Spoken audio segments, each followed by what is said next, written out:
Tuhan ampuni aku Tuhan. Proses aku. Aku menyerah dalam tangan-Mu.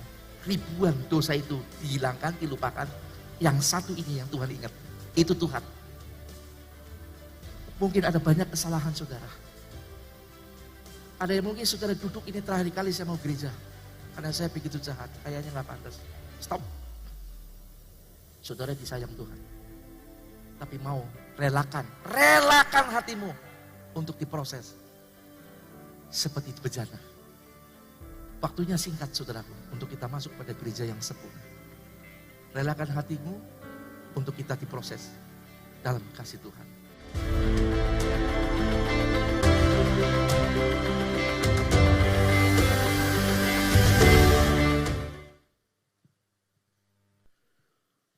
Puji Tuhan. Salam sejahtera dalam kasih dan berkat Tuhan lewat lindungan dan kasih sayang Tuhan Yesus kita. Saudara, kita siap untuk menerima berkat firman Tuhan dari Tuhan. Amin. Puji Tuhan. Seperti tadi pagi saya katakan saudara, saya sangat bersyukur karena hari-hari ini gereja belum waktunya itu udah penuh duluan. Tapi dulu tunggu jam 7 tepat baru mulai separuh. 7:15 baru penuh. Lalu saya berdoa Tuhan, berikan anak-anak Tuhan itu roh antusias untuk bertemu Tuhan. Pandemi datang. Rupanya pandemi mendidik juga saudaraku, ada sisi positifnya, mendidik kita. Begitu tempatnya mulai dibatasi, rebutan datang duluan. Yang telat, saudaraku yang Tuhan kasih tidak kebagian. Tapi saya berharap, saudara betul-betul datang bukan cuma supaya dapat kursi di tempat ini, tapi punya roh antusias bertemu Tuhan. Amin saudara. Jadi pagi juga saya ngomong bahwa kadang saudaraku, orang kalau datang di kondangannya jam 7, jam 6 udah penuh saudaraku. Karena takut gak kebagian meja. Masa untuk ibadah kita kalah sama orang kondangan? Nah saya bersyukur, saudara jadikan ini budaya. Kalau buat Tuhan, kita betul-betul korban waktu. Ya. Kemudian juga dalam soal berpakaian, saya bersyukur saudaraku ya. Tidak ada yang ini. Tapi kalau saya lihat perbedaan antara di ibadah sama di pesta lah, aduh jauh saudara. Kadang saya sering melihat orang jadi pangling ketika di pesta. Maaf biasa pakai daster. Begitu ketemu di pesta, seperti putri. Putri salju. Ayu teman saudara. Sini biru, merah, hijau, kuning. Manglingi. Tetapi untuk ibadah pun kita jangan kalah. Bukan berarti kita harus merias-rias. Ya seperlunya lah ya. Tetapi pakailah penghormatan buat Tuhan, kita hadir pakai baju yang bagus. Enggak bagus-bagus tapi yang baik lah. Ya, paes bolehlah. Tapi jangan tebel-tebel, sebab ditutup percuma, enggak ada yang lihat. Begitu dibuka, ada putihnya kotak di sini saudara ya. Baik, mari kita lihat saudaraku tentang kuasa nama Yesus. Saya diberkati dengan kisah tentang di mana nama Yesus itu memulihkan atau menyembuhkan orang yang lumpuh. Di dalam Kisah Rasul 1 ayat 10, tolong dibuka ayatnya. Sebab tidak ada dalam catatan saya. Kisah Rasul 3 ayat 1 sampai 10, kita akan lihat ayatnya.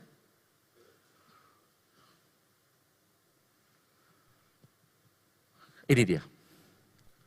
Pada suatu hari menjelang waktu sembahyang, kayak kita ini, yaitu pukul 3 petang, kalau kita jam 5 tadi, naiklah Petrus dan Yohanes ke bait Allah.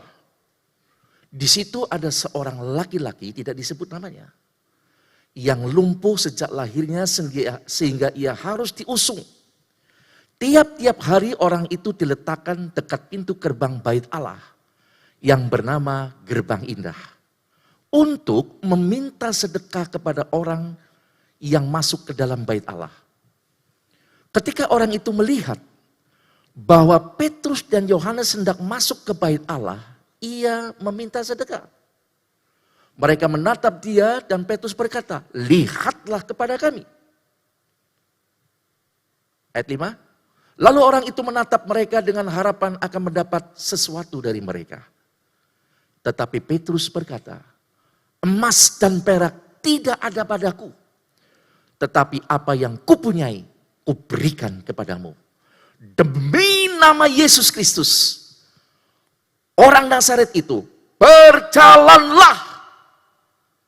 Lalu ia memegang tangan kanan orang itu dan membantu dia berdiri. Seketika itu juga kuatlah kaki dan mata kaki orang itu. Ia melonjak berdiri lalu berjalan kian kemari dan mengikut mereka ke dalam bait Allah. Berjalan dan melompat-lompat serta memuji Allah. Seluruh rakyat itu melihat dia berjalan sambil memuji Allah. Lalu mereka mengenal dia sebagai orang yang biasanya duduk meminta sedekah di gerbang indah bait Allah. Sehingga mereka takjub dan tercengang tentang apa yang telah terjadi kepadanya. Puji Tuhan, Bapak Ibu. Nah saudara, kadang ada orang yang seringkali nanya ya, kadang sedikit nyinyir. Kadang-kadang tuh pendeta, pinter-pinternya pendeta, sebuah kisah dikhotbahkan, gini gitu. Saudara, itu bukan direkayasa. Setiap kisah, setiap perumpamaan itu ditulis di Alkitab bukan untuk memenuhi tulisan di Alkitab, tidak. Tetapi kita lihat ayatnya dalam 2 Timotius 3 ayat 16, saudara, perhatikan baik-baik. Segala tulisan yang diilhamkan Allah, ini ditulis diilhamkan Allah. Yang nulis manusia, saudara. Tapi Roh Kudus yang menuntun ini. Dikatakan memang bermanfaat untuk satu mengajar. Dua menyatakan kesalahan, untuk memperbaiki kelakuan dan untuk mendidik orang dalam kebenaran. Double ya untuk dannya itu. Jadi setiap tulisan yang di Alkitab ini, saudaraku, tidak ditulis begitu saja, tetapi ada maksud ini. Nah termasuk di dalam kisah yang saya bawakan sore hari ini. Mari kita lihat tentang orang yang lumpuh ini. Di dalam kisah pasal 3 ayat 2 yang sudah kita baca bersama, orang yang lumpuh ini dalam kisah ini sudah lumpuh dari lahirnya. Bukan karena penyakit dan bukan karena kecelakaan, tapi memang sudah lumpuh dari lahirnya. Nah, di dalam kisah 4 ayat 22, saudara catat dan bisa baca di rumah, usianya di situ disebutkan lebih dari 40 tahun. Jadi ternyata sudah lama dia mengalami kelumpuhan, saudara. Lumpuh.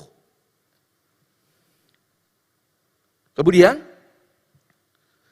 kelumpuhannya ini, saudaraku, tidak ada seorang pun yang dapat menolongnya. Orang lumpuh, saudara. Dari lahir lagi. Tidak ada yang bisa menolong selain dari berbelas kasihan dengan memberi sedekah. Nah, ditinjau dari sudut manapun, orang ini mustahil disembuhkan, saudara. Kalau dia lumpuh karena kecelakaan, patah kaki masih bisa diberesin. Tapi secara nalar manusia, dia melumpuh dari kecil, tidak mungkin dapat disembuhkan. Tetapi di dalam nama Yesus, amin, kita punya nama ini. Amin, saudaraku. Selalu ada harapan. Buat Tuhan, bagi orang yang percaya, tidak ada yang mustahil. Ini yang perlu kita pegang, saudara. Saudara kadang-kadang punya ini nama, tapi kadang-kadang nama ini seperti nama biasa. Tidak ada kuasa. Karena ada sesuatu yang lumpuh di dalam kehidupan kita. Ya. Nah, orang lumpuh ini, mungkin sama saudaranya atau familinya tidak disebut, ditaruh di pintu gerbang indah yang menuju bait Allah. Pintu gerbang di depan sananya. Kalau saudara mau masuk itu ada pintu gerbang di depan itu, yang besi. Dia ditaruh di situ.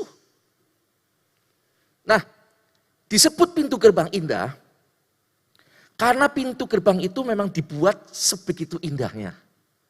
Sehingga disebut orang pintu gerbang indah. Ya.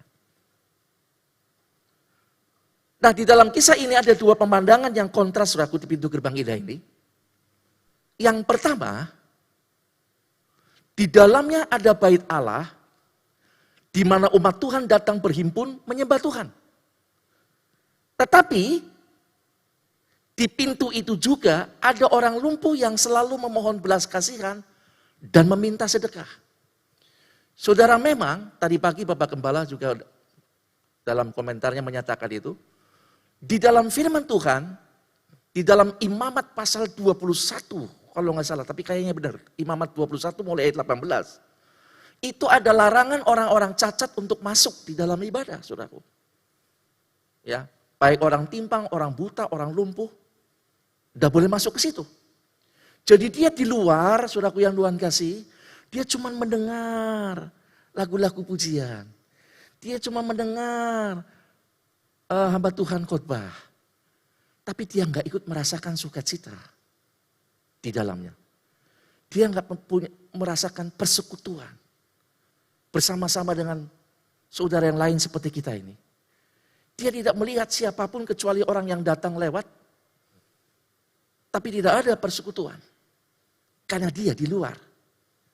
Nah, Bapak Ibu yang dikasih Tuhan, ini dalam gambaran adalah gambaran dari keadaan gereja Tuhan. Nah, saudaraku, kalau udah berbicara soal gereja, gereja bisa berbicara tentang perhimpunan.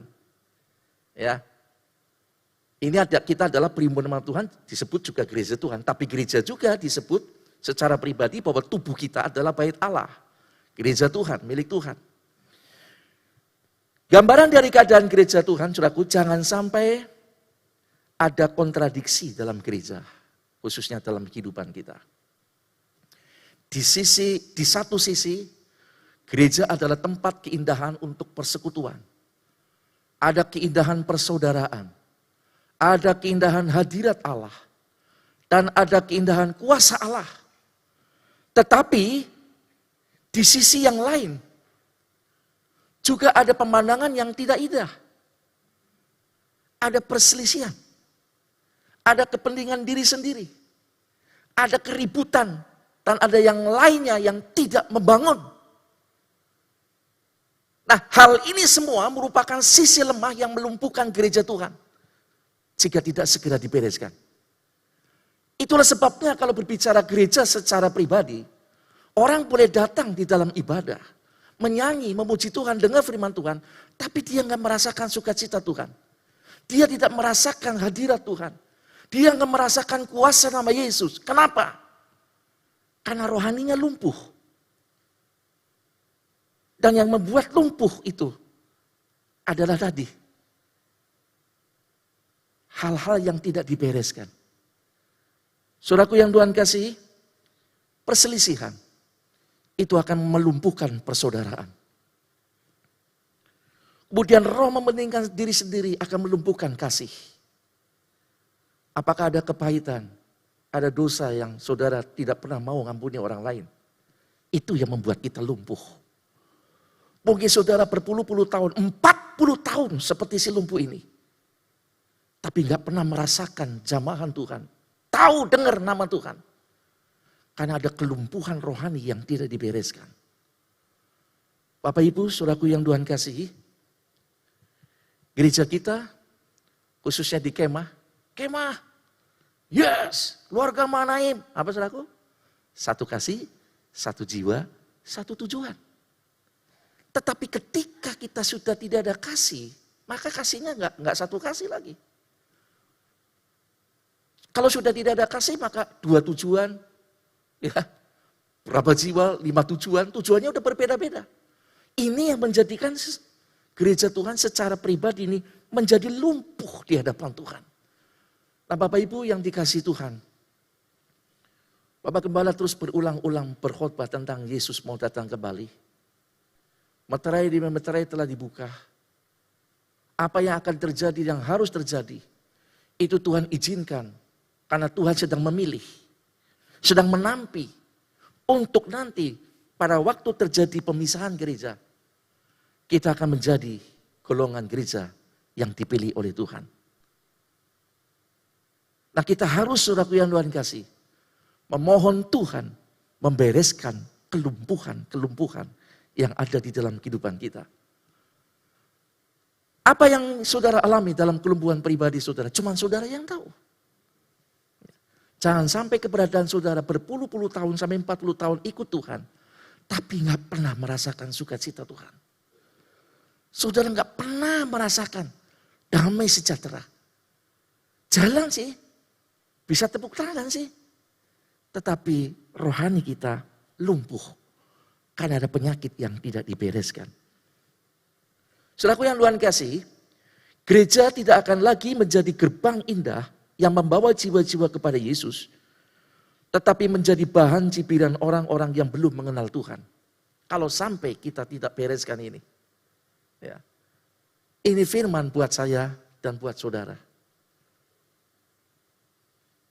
Puluhan tahun ikut Tuhan tuh ke gereja, rajin sih rajin. Tapi nipu jalan terus. Puluhan tahun sih ikut Tuhan, rajin sih rajin. Tapi ngomong kasar, ngomong jelek, ngerasani orang, jalan terus. Lumpuh dia, saudara. Nah, adalah tugas kita semua, saudaraku, untuk menjaga gereja, tempat perhimpunan kita yang pertama. Dari hal-hal yang dapat melumpuhkan gereja kita. Yang pertama adalah, saudaraku yang Tuhan kasih, gereja lokal kita. Ada banyak lini-lini pelayanan yang tugasnya ini bukan cuma tugas kami para hamba-hamba Tuhan dan para pelayan Tuhan. Tapi tugas saudara semua. Ada pelayanan sekolah minggu. Mari kita jaga. Mari kita bantu. Jangan sampai sekolah minggu jadi lumpuh pelayanannya. Hari-hari ini saudaraku yang Tuhan kasih karena pengerja banyak yang sekolah Alkitab. Dan karena pandemi. Kami kekurangan tenaga guru. Saudara dipanggil untuk menjadi guru sekolah minggu. Telah dibuka pendaftaran. Nanti saudara daftar, nanti saudara akan dilatih untuk melayani. Jangan biarkan pelayanan tempat ini, di dalam khususnya sekolah minggu, menjadi lumpuh. Karena kurangnya tenaga pengajar. Kaum pria juga diundang. Selasa ini jangan lupa. Ada ibadah keakraban untuk memulai ibadah perdana di tahun 2022. Saudara ambil bagian. Bapak Gembala sudah sering, saudaraku, mendorong kita jangan jadi pelayan Tuhan atau jemaat yang tidak mengerjakan apa-apa. Tapi mari kita berkontribusi. Ada ibadah wanita, lansia, apalagi keluarga muda. Jangan biarkan pelayanan itu menjadi lumpuh. Tapi bangun. Mari berkontribusi. Ya. Kepengurusan yang bolong, saudaraku. Saudara dipanggil untuk mengisi di dalamnya. Kemah. Para kakak dan kati. Ya. Berjuang untuk terus, saudaraku ya Tuhan kasih pelayanan itu. Supaya terus perjalanan tidak menjadi lumpuh. Saudara berkontribusilah. Bergabung di kemah. Untuk kita tumbuh bersama di situ. Ini dari sisi pelayanan gereja lokal. Dan ada banyak, saudaraku, lini-lini pelayanan gereja tempat ini. Ketika kita aktif berkontribusi, memberi diri kita sesuai kapasitas kita melayani, saudara, saya percaya ini indikasi jadi perhatian Tuhan untuk kita menjadi gereja yang akan terpilih pada waktu pemisahan gereja. Gereja yang nanti akan diangkat oleh Tuhan. Jauh dari mata ular atau si antikris. Tetapi gereja yang tertinggal, yang tidak terpilih, akan masuk pada pemerintahan antikris. Saudara bisa buka lagi itu di YouTube ya, khotbah Bapak Gembala tentang hal ini. Nah marilah kita jaga supaya pelayanan ini tidak menjadi lumpuh. Nah secara pribadi, dalam kerohanian hidup kita, kita pun harus, saudaraku, segera kelola. Apa yang membuat saudara lumpuh? Apakah emosi saudara masih lumpuh? Ya, sedikit-sedikit marah. Marah boleh, saudaraku, tapi kalau marahnya irasional di luar itu nggak bagus. Benar-benar pecah piring, benar-benar pecah gelas, lama-lama habis itu, saudaraku.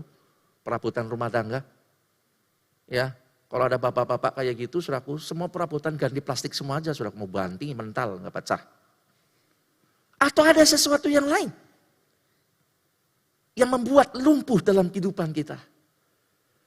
Saya dan saudara secara pribadi yang paling tahu sisi mana yang lumpuh.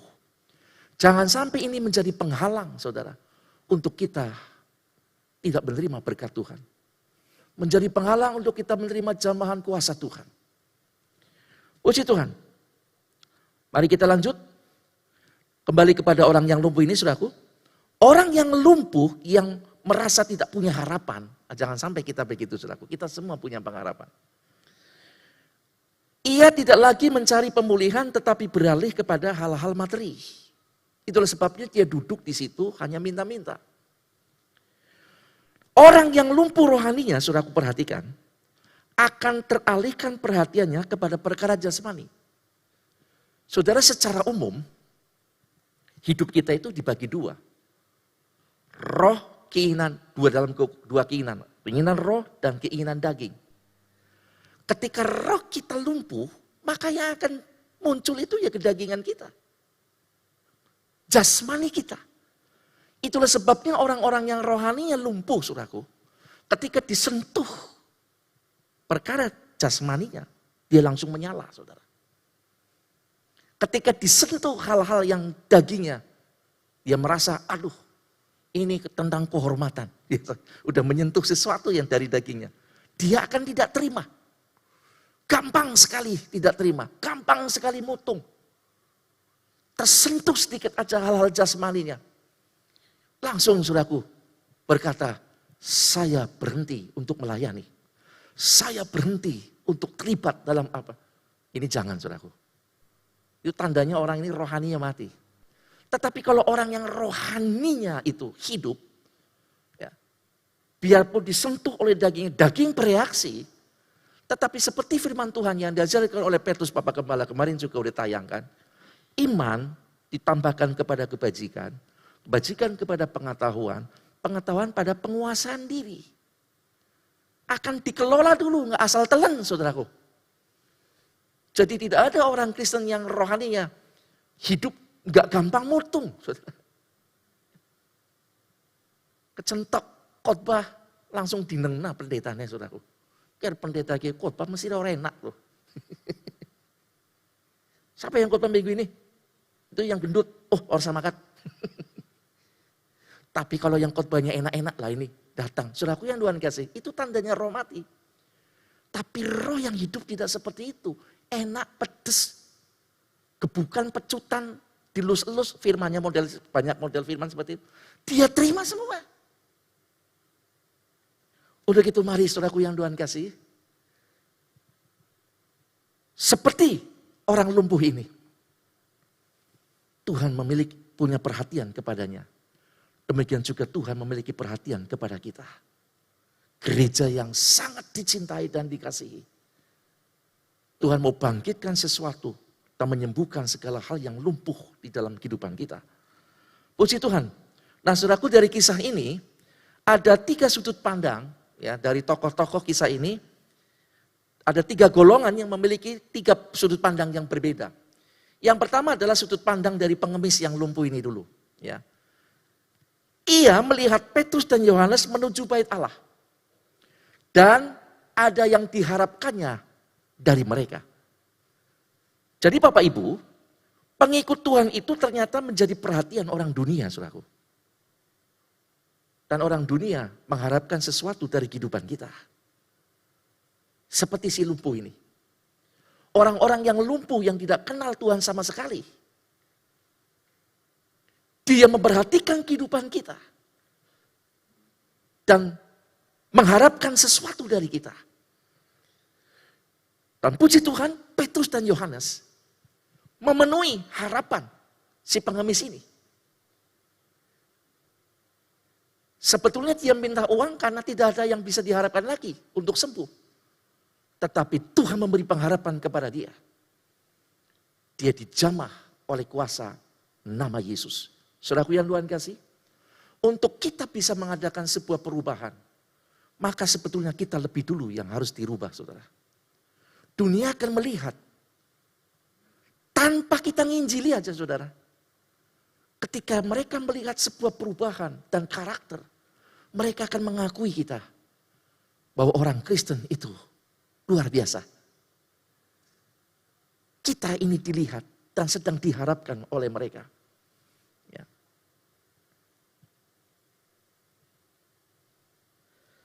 Saya ingat ketika papa saya koma 7 hari di rumah sakit, saudara. Matanya udah melek tapi nggak bisa kedip. Ini suster ini pengangguran, dia nggak tahu kalau saya pendeta.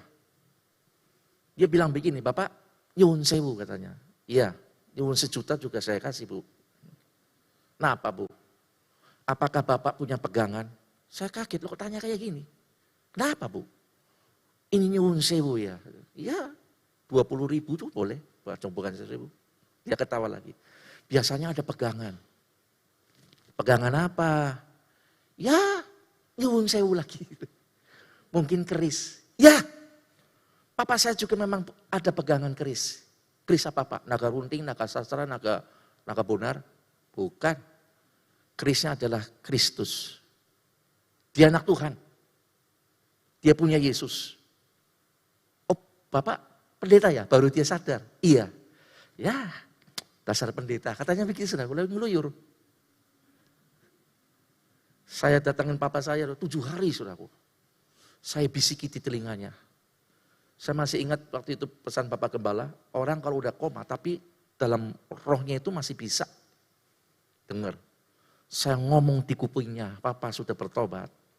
Papa saya dulu tokong, saudaraku ya. Bisa kuamnya segala. Sudah bertobat, sudah terima Tuhan, meskipun belum sempat mau dibaptis keburu sakit begini. Tuhan sudah mengampuni, jangan takut. Kalau Papa lihat, Yesus mengulurkan tangan, pegang saja. Saya ngomong di telinga. Setelah itu, amin. Saya berdiri, tiba-tiba matanya yang kayak belalang 7 hari loh, saudaraku. Kedep, saudaraku. Saya kaget. Lalu nengok ke saya, waduh saya sedang mujizat, haleluya. Tapi cuman mau ngomong tok, saudaraku. Iya, les meninggal, saudara. Hanya 1 kata yang saya lihat, saya dengar, iya. Terus kemudian matanya menutup, les. Itu papa saya. Saudaraku yang Tuhan kasih, ada perubahan dalam kehidupan. Tadinya beliau lumpuh, bukan cuma tubuhnya waktu itu, tapi rohnya. Tetapi ketika rohnya dihidupkan oleh Tuhan, dia berjalan bersama Tuhan. Sekarang dia ada bersama dengan Tuhan. Bapak Ibu, orang ingin melihat ada perubahan dalam kehidupan kita. Ya. Ketika orang melihat perubahan dalam kehidupan kita, dia akan mengakui bahwa Yesus yang adalah Tuhan kita, adalah Tuhan yang betul-betul hidup dan berkuasa. Kita lanjut, saudaraku, karena waktu. Kedua adalah pandangan Petrus dan Yohanes. Petrus dan Yohanes memandang pengemis lumpuh ini, saudaraku, dengan pandangan rohani atau pandangan ilahi. Kalau pandangan secara jasmani, wah lumpuh nih, minta duit, kasihanlah, kasih duit.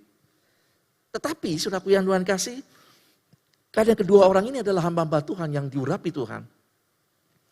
Dia memandang dengan sudut pandang rohani atau ilahi.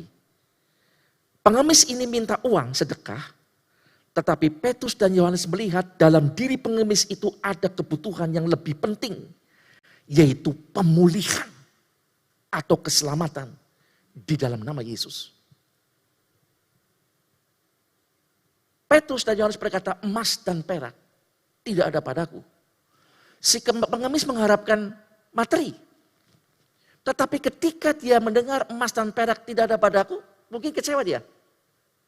Tetapi Petrus dan Yohanes tidak berhenti di situ. Tetapi apa yang kumiliki padaku, aku berikan kepadamu. Nama Yesus. Saudara, nama ini bukan nama sembarangan, kita tahu semua. Tapi kita nggak pernah mengalami kuasanya. Si lumpuh itu melihat dan sekali sebut di dalam nama Yesus Kristus orang Nazaret itu. Bangkit. Lalu dipeganglah, ditarik orang ini, dia berdiri, saudaraku yang Tuhan kasih. Dia melompat, lari sana sini. Dan nomor 1 yang dia kerjakan apa, saudaraku? Dia lari ke bait Allah karena selama ini dia rindu menikmati kuasa Tuhan. Dia merindu menikmati sukacita di dalam Tuhan. Dia masuk dan memuji Tuhan. Dia menjadi orang yang sehat dan tidak lumpuh. Ini sudut pandang daripada Petrus. Sekarang sudut pandang orang banyak. Ya. Orang banyak, saudaraku, mereka melihat bahwa hal yang mustahil menjadi tidak mustahil. Ketika dia mendengar nama kuasa Yesus itu, menyembuhkan orang lumpuh. Orang yang lumpuh itu berdiri dan berjalan. Mereka kemudian turut masuk ke dalam bait Allah. Memuji Tuhan. Bahkan dikatakan seluruh penduduk juga turut memuji Tuhan dalam Kisah Rasul 9 ayat 10. Saudaraku yang luar kasih. Ketika orang di luar Tuhan melihat adanya sebuah perubahan oleh karena nama Yesus di dalam kehidupan kita, maka mereka tertarik untuk masuk, saudaraku. Memang penginjilan penting, kita keluar. Tetapi nama Yesus memberikan daya tarik dalam kehidupan kita. Kalau kita alami dalam kehidupan ini. Untuk itu Bapak Ibu, apa yang lumpuh dalam kehidupan saudara? Sekarang saya beralih dalam kehidupan nyata yang saudara sedang hadapi. Apa yang menurut saudara sekarang sedang saudara hadapi dan saudara berkata, tidak ada harapan Pak. Tidak mungkin bisa dipulihkan. Tidak ada lagi yang bisa diharapkan. Nama Yesus berkuasa. Malam ini juga buat saudara. Ketika saudara berkata, Tuhan, jamah kelumpuhanku. Mungkin 40 tahun saudara nggak pernah bisa memaafkan seseorang. Hari ini berkata, Tuhan, ini kelumpuhanku. Aku lepas pengampunan. Mungkin 40 tahun saudara kepahitan, benci sama seseorang. Saudara berkata, Tuhan ini lumpuhku. Bangkitkan. Maka Tuhan pun akan berkata, ada hal lain yang lumpuh dalam kehidupanmu. Mungkin usaha saudara mulai lumpuh. Saudara nggak punya harapan. Masa depan saudara mungkin dilihat lumpuh, tidak ada harapan. Pekerjaan saudara, hubungan rumah tangga saudara, satu dengan yang lain. Mungkin sudah rusak, lumpuh. Malam hari ini saudara berkata, ada nama Yesus. Saat saudara merasa tidak ada jalan, saudara merasakan kepahitan hidup, saudara punya nama yang luar biasa. Nama itu jaminan kita. Jangan lari kemana-mana saudaraku. Pegang nama ini, imani nama ini. Katakan, Tuhan bangkitkan aku dari kelumpuhanku. Kelumpuhan kebodohan rohani. Kelumpuhan yang menjadi kita melakukan banyak hal kesalahan. Maka segala sesuatu yang lumpuh dari apa yang saudara harapkan, Tuhan akan pulihkan. Kita akan bangkit meloncat dan memuji Tuhan. Nama Yesus.